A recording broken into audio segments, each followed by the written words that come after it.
आदरणीय श्रोता मित्र, कार्यक्रम संचालक मैथिली स्टार एंटरटेनमेंट के साथ में हम अनिल शाह। सब दिन जेका आजुक दिन पत्र में लिखल घटना एहन छै। एक दिन के समय रहे, हमहू बहुत खुश रही। साथी सब जरे सब दिन स्कूल जाइत रही, मिलजुल कर रहे छली। लेकिन पत्थर सन समय तब आयल जब एगो बेवफा से प्रेम भेल आ छोड़ कर चलि गेल। हमर फूल सन जिंदगी में आग लगा कर चलि गेल। जहर मिला दिलक साथी सब, जीवन में जहर मिला कर चलि गेल। सजनी हमर हे तई कौन हाल में, हे तई कौन हाल में, कौन तिहे तई हमरा बिना, कौन तिहे तई हमरा बिना, तरपत है तई याद में, तरपत है जब सांस बन का जे सांस में बसली आही छी सनम, सजनी आहा छी जानिए जानिए। हम एगो गरीब के बेटा छली। हम पढ़ा में बहुत नीक रही। सब दिन हम पढ़ा जाय छली। गरीब भेला के कारण से काम सेहो करे छली। काम करते करते एगो लड़की से मुलाकात भ गेल। नहीं कहे साथी सब, जब नजर से नजर मिलता है तो कुछ कुछ होने लगता है। ओहने हमरो होई लागल। लेकिन ओकरा जे ठाव में हम देखने रहिए ओई ठाव पर सो चलि गेल रहे। बहुते एकरा तकै छली लेकिन कतौ नहीं भेटै छै।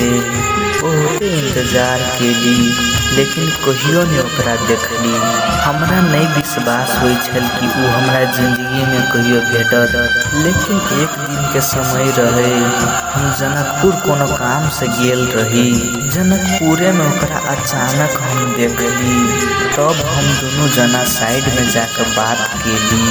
बात केला के बाद में संगे होटल में खाना खैली। तई के बाद में अपन कॉन्टैक्ट नंबर हमरा देलक। तब हम घर चलेली। घर आब के हम ओकरा फोन कैली। हमरा दोनों जना के गप सप होई लागल। बहुत खुश रहे छली दोनों गोटा। लेकिन ई खुशी में केकर नजर लाग गेल। कौनी दिन के बाद फोन कर कहे कि हम अहाँ से प्रेम नहीं करे छी, हम कियो दोसर से प्रेम करे छी। अपना दोनों कोई के बीच में जे भेले से बंद आँख के सपना समझ के बिसर जाओ। कि लड़की सबके लागी प्रेम एगो सपना मात्रे होइए।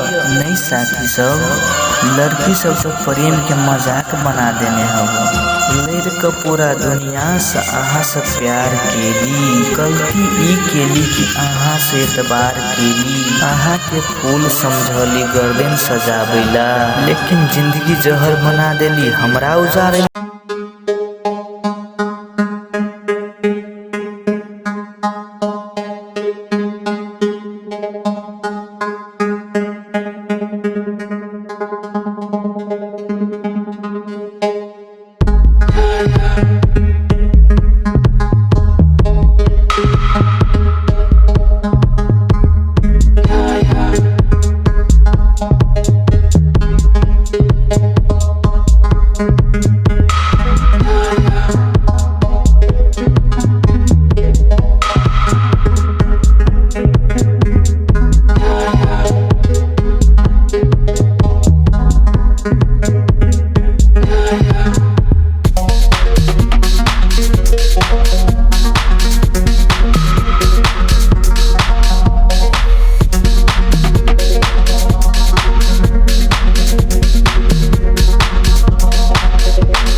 कहानी के अहाँ सब बेसी से बेसी लाइक शेयर कमेंट कर देवे।